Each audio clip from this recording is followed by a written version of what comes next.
या युवाओं की कमी थी, लेकिन उस कमी को आप लोगों ने पूरा कर दिया। अब मुझे पूर्ण विश्वास हो गया कि हम चुनाव को जीत रहे हैं।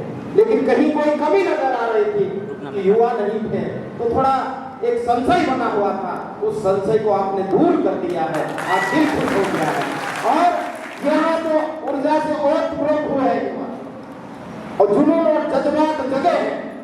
मुझे पूरा विश्वास है कि सेंधवा हमारा सेंटर में है और इसलिए मैं सोच रहा था क्या लोकसभा का टिकट मिलेगा, खरगोन मुख्यालय होगा लोकसभा का, तो मैं बड़वानी जिले में रहूं, मुख्यालय में भी खरगोन में रहूं। पर पूरा मैंने रिसर्च किया, देखा कि नहीं, सेंधवा में रहना चाहिए कि सेंधवा की हवा चारों तरफ से। तो सेंधवा सेंटर है और यहाँ के युवा बदलाव के लिए तैयार हो गए हैं। अब ये बदलाव की हवा कल का और परसों का 2 दिन, देखो लोग बोलते समय बहुत कम बचा, समय बहुत कम बचा। मैं बोलता हूँ कि यदि 1 घंटे का भी वक्त मिल जाए तो इतिहास बदला जा सकता है। और ये तो 2 दिन का समय है। इस 2 दिन के समय में हमारे जो युवा कार्यकर्ता है, बुजुर्ग और समझदार और सुलझे हुए कार्यकर्ताओं के साथ में मिलकर बूथ में तालमेल बिठा ले और सारे कांग्रेस के वोटरों को यदि निकाल करके बूथ तक ले आए और सारी वोटिंग करवा दी तो आपकी जीत को कोई भी नहीं छीन सकता है। हमारे कांग्रेस के लोग लोकसभा के चुनाव में देखिए भैया कि पंच का चुनाव होता, सरपंच का चुनाव होता। सरपंच के चुनाव के लिए आप लोग पूरी ताकत लगा देते हो, जान छोड़ देते हो, भाई को भाई नहीं समझते, काका को काका नहीं समझते और ऐसे लड़ पड़ते कि नहीं जीत ही चाहिए, जीत से कम कुछ भी मंजूर नहीं। और जैसे जैसे चुनाव ऊपर बढ़ता है, सरपंच से फिर जनपद, जिला पंचायत, फिर विधायक और सांसद आते आते ठंडे हो जाते हैं। फिर आप लोग सोचते हो कि ये चुनाव तो कांग्रेस पार्टी का उम्मीदवार लड़ रहा है, ये चुनाव तो भला व्यक्ति लड़ रहा है, इस कोने में रहता उस कोने में रहता है, भला है, ये है, वो है, हमारा क्या है। और वोटिंग का प्रतिशत भी गिर जाता है, कार्यकर्ताओं को उत्साह भी कम होता है। और इसलिए हमारी ये संसदीय क्षेत्र कांग्रेस के ज्यादा मतदाता है, ये रिसर्च में आया है। यदि कांग्रेस के लोग ईमानदारी से निकल जाए तो ये सीट कभी भी नहीं हार सकते हैं, कभी भी नहीं हार सकते हैं। तो साथियों, हम कहना चाहते हैं कि ये आपकी भूल कि बोलते हैं कि विद्यार्थी हमको पढ़ाई की चिंता है, चुनाव से क्या लेना देना। हम तो पढ़ाई करेंगे तो अफसर बनेंगे, हम पढ़ाई करेंगे तो व्यापारी बनेंगे, पढ़ाई करेंगे तो ठेकेदार बनेंगे और पढ़ाई करेंगे तो सब कुछ करेंगे। हमको चुनाव से कोई लेना देना नहीं। और हमारे यहाँ पे परंपरा है कि राजनीति में मत पड़ना भैया, राजनीति गंदी है। ये हमारी भाषा नहीं है, ये हमारे दुश्मन की भाषा है। तो मैं कहना चाहता हूँ कि ऐसा ही मजदूर सोचता है कि मुझे चुनाव से क्या लेना देना, मुझे तो 2 वक्त की रोटी की जुगाड़ करना है, मजदूरी करने नहीं जाऊंगा तो शाम को चूल्हा नहीं चलेगा। सही बात है, लेकिन आगे बताऊंगा। किसान सोचता है कि मेरी खेत की फसल में पानी देना जरूरी है, चुनाव महत्वपूर्ण नहीं है। और सबसे ज्यादा सोचता है व्यापारी, यदि 2 दिन 3 दिन के लिए दुकान बंद कर दूंगा तो मेरा मुनाफा कम हो जाएगा। और जो छोटी मोटी राजनीति करने वाले लोग होते हैं हमारे जनता के लिए, वो भी सोचते हैं ये बड़े नेताओं का काम है, हमारा कोई काम नहीं। तो सुन लो भैया, ये जो राजनीति है वो आप सबके जीवन को प्रभावित करती है। विद्यार्थी यदि पढ़ाई कर रहे हैं तो आपके सिलेबस में कौन सी चीज शामिल होना चाहिए, नहीं शामिल होना चाहिए, ये सदन में डिसाइड होता है। फिर आपने पढ़ाई की, पढ़ाई करने के बाद में कौन सी नौकरी निकलना चाहिए, नहीं निकलना चाहिए, ये सदन में डिसाइड होता है। कितनी संख्या में निकलना चाहिए, ये सदन में डिसाइड होता है। फिर मजदूरों के लिए पॉलिसी कौन सी होना चाहिए, सरकारी रेट क्या होना चाहिए, कौन सी स्कीम आएगी तो ज्यादा मजदूरों को मजदूरी मिलेगी। मिलेगी, ये सदन में डिसाइड होता है। किसानों के लिए खाद को लेकर, दवाई को लेकर, बीज को लेकर, समर्थन मूल्य से लेकर सारी चीजें सदन में डिसाइड होती है। और व्यापारियों के लिए पॉलिसी, टैक्स कम लगना, ज्यादा लगना, टैक्स फ्री होना और इकोनॉमिक जोन डिक्लेयर होना, यह भी सदन में डिसाइड होता है। और जो आप सरपंच हैं, आपके गांव में कौन सा काम आना, कौन सा काम नहीं आना, कौन सी कानून, कौन सी पॉलिसी बनना, यह सब भी बात सदन में डिसाइड होता है। तो फिर भैया सबका जीवन वहां सदन से प्रभावित होता है, राजनीति से प्रभावित होता है, तो हमारा उससे परहेज क्यों? और जब सबका जीवन प्रभावित होता है तो चुनाव में अकेला प्रत्याशी क्यों लड़े? ये जमाना पहले था। बहुत सारे लोग बोलते थे कि राजनीति एक अच्छा व्यवसाय है। कई लोगों के मुंह से मैंने ये स्टेटमेंट सुना, लेकिन वो लोग गलत हैं। राजनीति सेवा का सबसे बड़ा क्षेत्र है।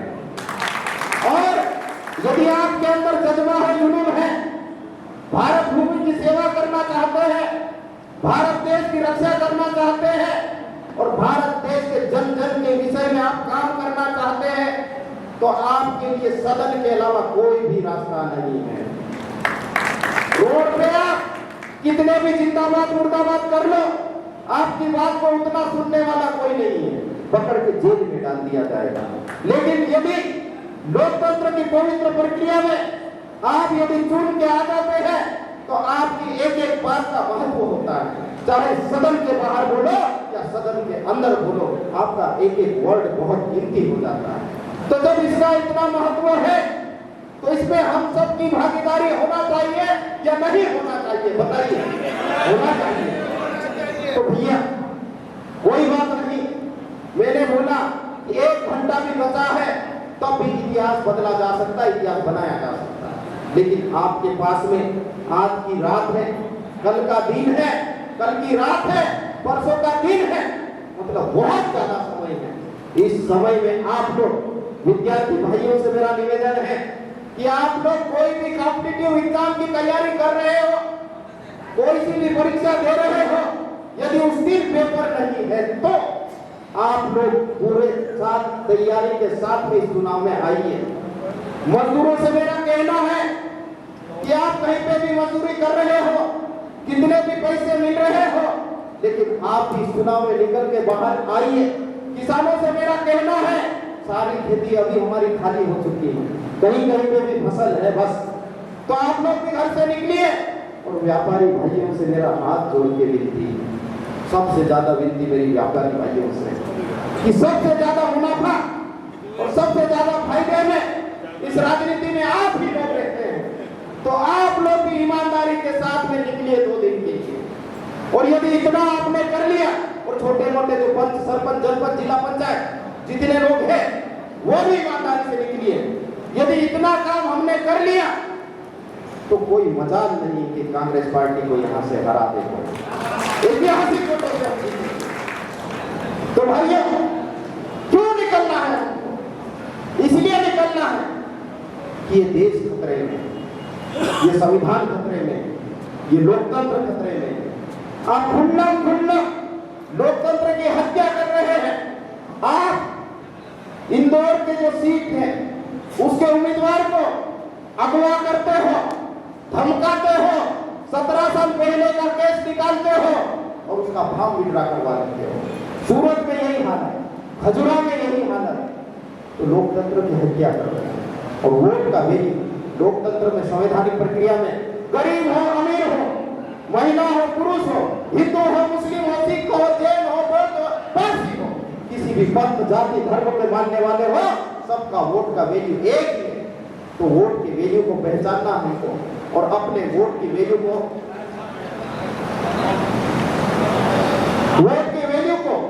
हमको सदुपयोग करना है। और ये लोग क्या बोल रहे हैं कि देखो भैया, चुनाव में जब जाते हैं, चुनाव में हम जाते हैं, सत्ता पक्ष और विपक्ष दोनों होते हैं, उसमें सत्ता पक्ष का क्या रोल होता है? सत्ता पक्ष का ये रोल होता है कि अपने अपने पिछला रिपोर्ट कार्ड 5 साल या 10 साल की सरकार का जनता के बीच में लेके जाए। और कौन से मुद्दे? शिक्षा के, स्वास्थ्य के, सड़क के, बिजली के, पानी के और व्यक्ति को खुश रखने के जितने भी संसाधन है उनको लेके आपका पिछले 5 साल का रिपोर्ट कार्ड जनता के बीच में रखिए। और जो काम आपसे नहीं हो पाए फिर कहिए कि फिर 5 साल का अवसर दीजिए, ये काम हम करना चाहते हैं, 5 साल का रोड में रखिए।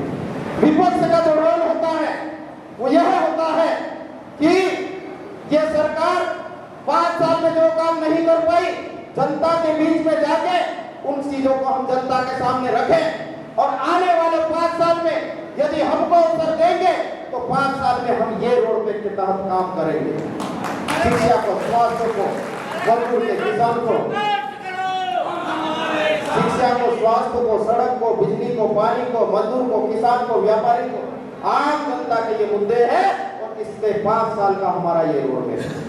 जनता के बीच में पवित्र भावना से जाके अपनी बात को रखिए और जनता को इस संविधान ने स्वतंत्रता दी है कि अपने मत का प्रयोग स्वतंत्रता से करे, न पैसे की लालच में आए, न दबाव में आए, न किसी के प्रभाव में आए और स्वतंत्रता से अपनी वोट का इस्तेमाल करे। लेकिन भैया उम्मीदवार को अपनी पसंद से चुने, सरकार अपनी पसंद की बनाए, लेकिन इस देश में क्या हो रहा है? इस देश का दुर्भाग्य है पिछले 10 साल से भाजपा का शासन है। जब जब चुनाव आते हैं इनके शरीर में कोई भूत आ जाता है और वो भूत चिल्ला चिल्ला के पाकिस्तान पाकिस्तान चिल्लाता है, चिल्ला चिल्ला के चाइना चाइना चिल्लाता है और देश में ऐसी हरकत करते हैं कि देश की आम जनता का जो दिमाग है, जो सोच है, वो जो आम जनता के मुद्दे उससे हट करके पुलवामा जैसे कांड में चले जाते हैं और फिर सरकार दूसरी गलती है।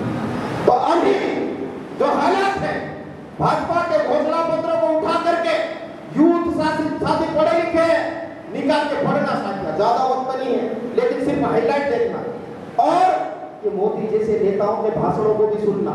देश की आम जनता के जितने मुद्दे हैं या खरगोन में आए भैया 40 मिनट तक बोले, चिल्ला चिल्ला के बोल रहे थे, लेकिन आपके शिक्षा के, स्वास्थ्य के, मजदूर के, किसान के, छोटे व्यापारी के कोई मुद्दा हो तो निकाल के बता देना। सुना आपने कोई मुद्दा ऐसा? नहीं सुना। उनके मुख से मंगलसूत्र, उनसे मुख से भेसे, 2 भेसे होगी, एक छीन के उधर दे देंगे, इधर दे देंगे। अरे तुम देश के प्रधानमंत्री भैया, तुम्हारा दिमाग को नहीं खराब हो गया? कौन सी बात कर रहे हो तुम? तो भैया ये देश को गलत दिशा में ले जा रहा है, इसलिए हम युवाओं को सतर्क हो जाना चाहिए। मैं मेरे भाई को सैल्यूट करता हूँ कि सोच के साथ में, जुनून के साथ में, जज्बात के साथ में आगे बढ़ते और ऐसे लोगों को हमको साथ देना चाहिए। तो सोच के साथ में ये पढ़े लिखे युवा हो गए। एक जमाना अलग था कि पैसे के प्रभाव में वोटिंग हो जाती थी, दारू के प्रभाव में वोटिंग हो जाती थी, दूसरे प्रभाव में वोटिंग हो जाती थी। अब नहीं होने वाला है और नहीं हम होने देंगे। कुछ चीजें तो वक्त के साथ में सुधरेंगी, लेकिन कुछ चीजें हम अभी सुधार देंगे। बहुत सारे लोगों की शिकायत होती है कि हमारे पास फोन नहीं आया, हमको पूछा नहीं, हमारे पास में ऐसा नहीं किया, हमारे पास में वैसा नहीं किया। अरे ये झगड़े बाद में कर लेंगे, लेकिन ये देश को लूट रहे हैं उनका क्या, इस देश संविधान को तोड़ रहे हैं उनका क्या? तो सब छोड़ो भैया। मैं यहाँ से कह रहा हूँ हाथ जोड़ के, जिसको फोन नहीं लगा मेरे बात को यही फोन समझ लीजिए आप लोग। जिनसे नहीं मिल पाया मैं, आप कहिए कि हम बोरलाल खड़गे जी से कांग्रेस पार्टी के उम्मीदवार से मिल लिए हैं। उनने कहा जिन जिन से नहीं मिले हम मिल रहे हैं। और जब जब चुनाव हो जाएगा जिसको जितना मिलना है 24 घंटे का समय मेरा सार्वजनिक कर दिया। तो ये छोटी मोटी बातों से निकली है। ये चुनाव सिर्फ बोरलाल खड़गे या गजेंद्र पटेल का नहीं है मेरे भाई, ये चुनाव भाजपा और कांग्रेस का नहीं है मेरे भाई। ये चुनाव हमारे जो युवा साथी है ना, उनको भविष्य को बचाने का चुनाव है। ये जो बुजुर्ग साथी है उनको जितनी तकलीफ कर गई, लेकिन आपका क्या, सरकारी नौकरियां नहीं निकल रही है, आप काम धंधे कर लो, ऐसे कोई अवसर नहीं है। जब आप नौकरी मांगने के लिए भोपाल में जाते हैं, बेरोजगार युवाओं का आंदोलन होता है, तो ये सरकार लाठियां बरसा के किसी के हाथ तोड़ती, किसी के पैर तोड़ती, किसी को जेल में डाल देती। क्या बात कर रहे हो आप?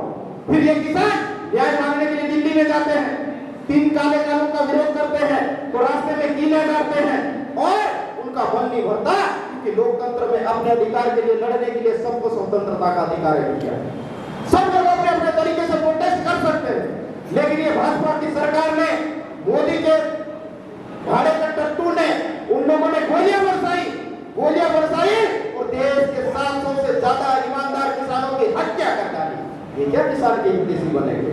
तो ऐसे हालात में हम लोगों को इन सोचों से ऊपर उठ करके राष्ट्र हित में सोचना है मेरे भैया, युवाओं के हित में सोचना मेरे भैया, जो छोटे नन्हे बच्चे हैं उनके हित में मेरे सोचना है मेरे भैया। तो हम जो आए हैं ना, हमारा कोई स्वार्थ नहीं है। बहुत सारे लोग बोलते हैं कि अभी पैसा खर्च करो, बनने के बाद में सब वसूल हो जाएंगे। हम कहते हैं कि सेवा का क्षेत्र पैसा कमाने का नहीं है, जिसको कमाना कमाते रहे, हम सेवा करने के लिए आए हैं।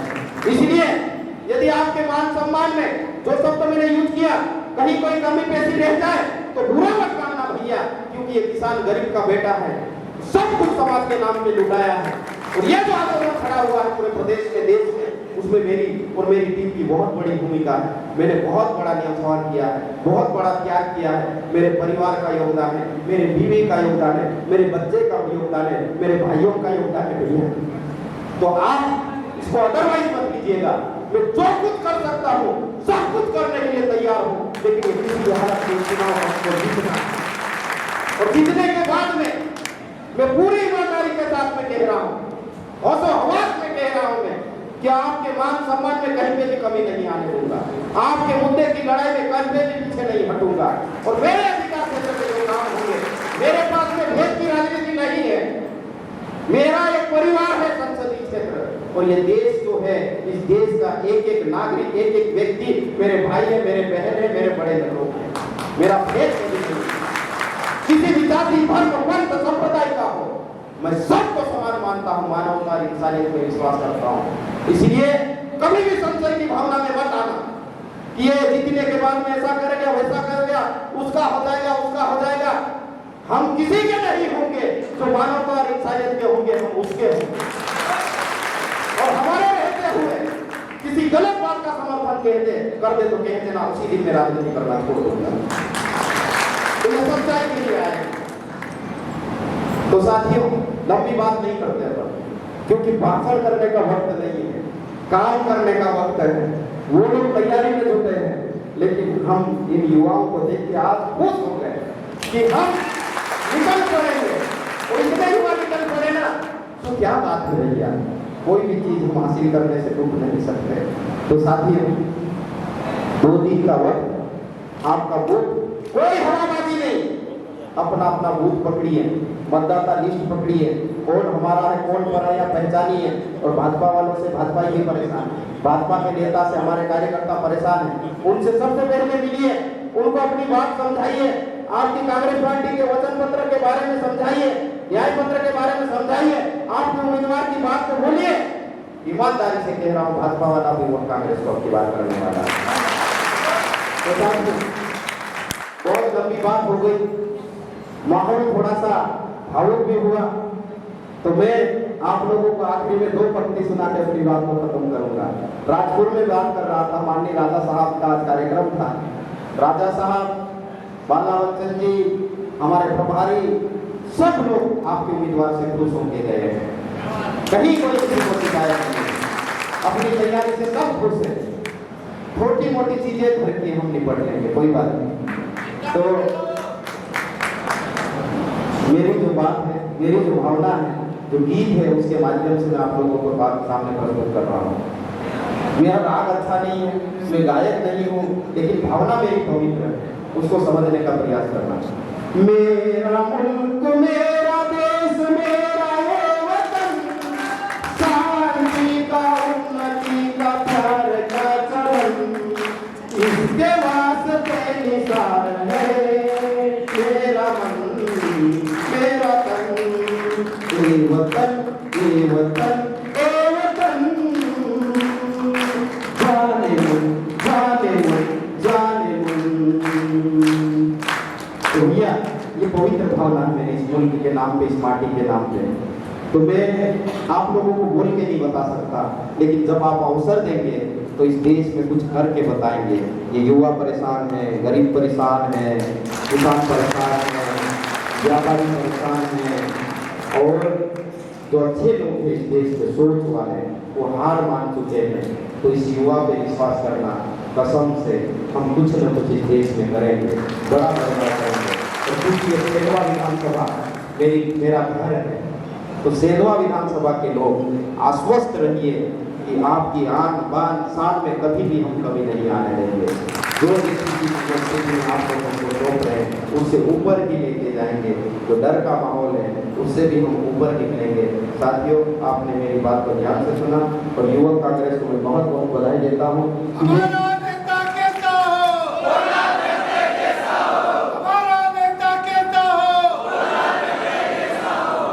देखिए, मैं बचपन से संगठन में विश्वास किया हूँ और इस देश में ST SC OBC के जितने संगठन या प्रगतिशील सोच के जितने संगठन हैं उनके साथ में कहीं न कहीं मिला हूँ। मैं फिर आखिर में जो शुरू में बात में वही दोहरा रहा हूँ। तो यूथ कांग्रेस के साथियों से निवेदन करना चाहता हूँ कि आज देश में थोड़ा बहुत हम कमजोर हुए हैं, तो ये हमारी कमजोरी है। तो फिर से आप जैसा नेतृत्व मिला है इस प्रदेश को, कार्यकर्ता मिले हैं, तो संगठन को बढ़ाओ। कांग्रेस की जो प्रपोस्ट है उनको बनाओ भैया। कांग्रेस का जो मेन संगठन है उसको बनाओ। संगठन होगा ना, किसी भी व्यक्ति को आप उंगली रख देंगे उसको उठा के ले आएंगे, उसको हम जिता के ले आएंगे। संगठन मजबूत होगा तभी होगा। तो मेरा फिर से आप लोगों से आश्वासन है, सारे काम हम करेंगे लेकिन प्रायोरिटी संगठन रहेगी। खरगोन जिला हो, बड़वानी जिला हो, प्रदेश हो, देश हो, अवसर मिल रहा हमको एक बड़ा, कांग्रेस पार्टी ने अवसर दिया है, इसे हम बुलाएंगे, सब मिलकर संगठन को व्यवस्थित करने के लिए काम करेंगे। धन्यवाद, शुक्रिया। धन्यवाद।